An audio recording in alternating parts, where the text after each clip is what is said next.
আমরা মুসলিম, আমরা ছোট থেকে কোরবানি দিয়ে বড় হয়েছি। আল্লাহু আকবার বলে সোজা গর্দান নামিয়ে দেওয়ার ক্ষমতা আমরা রাখি। ধন্যবাদ। হ্যাঁ, আমি জানি ট্রিগারে আঙুল রাখলেই শুটার হওয়া যায় না, আর যুদ্ধের পোশাক পরিধান করে ময়দানে নামলে একজন যোদ্ধা হওয়া যায় না। কিন্তু তুমি যদি আঙুল উঠাও ইসলামের বিরুদ্ধে, কসমই খোদার, 12 বছরের ছেলেটাও একজন পরিপক্ক বীরে পরিণত হবে, আর ইসলামের হাতে তোমাদের পরাজয় অবশ্যই হবে।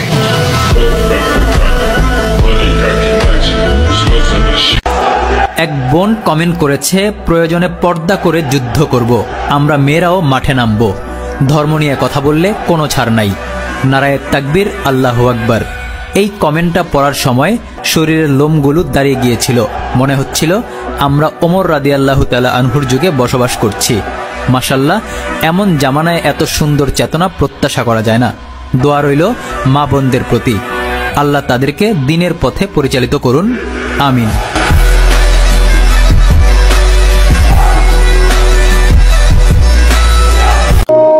আমার গায়ে আঘাত করো ভাই, তাতে কোনো দুঃখ নাই। আমার ইসলাম ধর্মের উপরে আঘাত, এটা মুসলিম জাতি হয়ে কখনোই মেনে নিতে পারি না ভাই।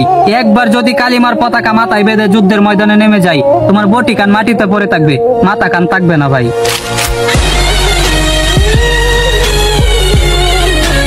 পবিত্র কোরআনে মহান রব্বুল আলামিন ইরশাদ করেছেন, তোমরা তোমাদের প্রিয় বস্তুকে আমার জন্য কোরবান করো। তাই আমরা প্রতি বছর গরু, ছাগল, মহিষ, ওঁটগুলো কোরবানি করে থাকি। কিন্তু এই প্রিয় তালিকায় যদি তোমাদের নাম একবার চলে আসে, তাহলে বলে রাখা ভালো, কোটি কোটি মানুষ তোমরা শিয়াল কুকুরের মতো চিল্লাইতে চিল্লাইতে স্লোগান ধরবা জয় শ্রীরাম, আর আমরা বদর প্রান্তের সেই 313 জন বীর মুজাহিদদের মতো কোরবানি শুরু করব তাকবীর দিয়ে, লা ইলাহা ইল্লাল্লাহু, আল্লাহু আকবার, আল্লাহু আকবার। বাংলাদেশ নিয়ে নতুন করে ভাবতে শুরু করেছে পাকিস্তান। বাংলাদেশকে বলছি, আর ভাবার সময় নাই। বাংলাদেশ পাকিস্তান আমরা ভাই ভাই দেখতে চাই।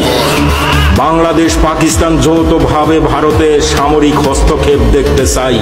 কলিকাতা, ত্রিপুরা, আসাম, মণিপুর বাংলাদেশের দখলে দেখতে চাই। বাংলাদেশকে নিয়ে ভারত যা শুরু করেছে, এই ছাড়া আমাদের আর বিকল্প কোনো রাস্তা নাই। বাংলাদেশের দেশপ্রেমিক ভাই বোনদেরকে বলবো, আপনাদের যার যা কিছু আছে নিয়ে প্রস্তুত থাকুন। যে কোনো মুহূর্তে ডাক আসতে পারে, আমরাও প্রস্তুত আছি, ইনশাআল্লাহ থাকবো।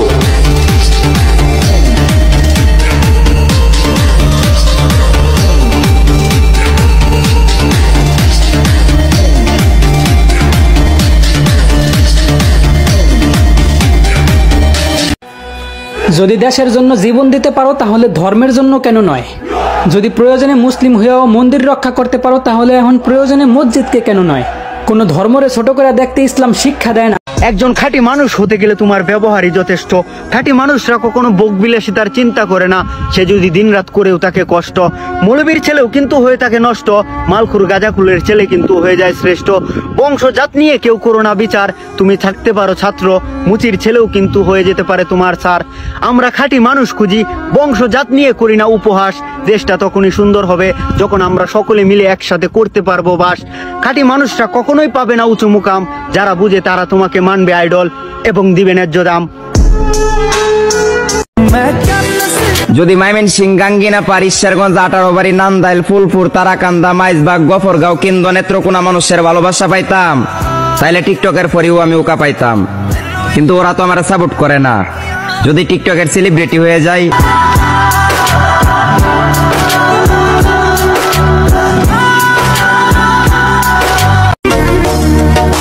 থানা টানা করস বেড়া। বাংলাদেশের থানা তো 2টা আর 1টা না।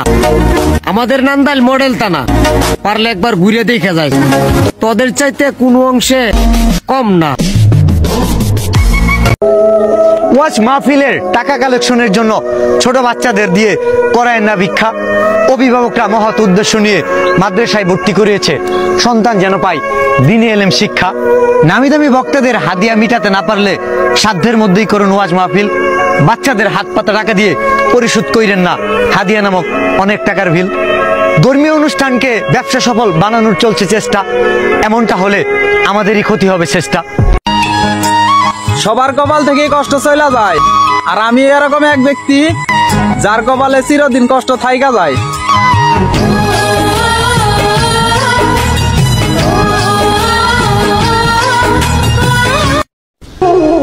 প্রবাসের মাটিতে কাটিয়েছি 2929 দিন। বাংলাদেশের মতো এত দাঙ্গা হাঙ্গামা দেখিনি কোনোদিন। হিন্দু, মুসলিম, বৌদ্ধ, খ্রিস্টান সকল ধর্মের মানুষই তো থাকে এই দেশে। নিজ দেশের প্রতি এখন ঘৃণা জাগে, কেন জন্ম নিলাম বাংলাদেশে।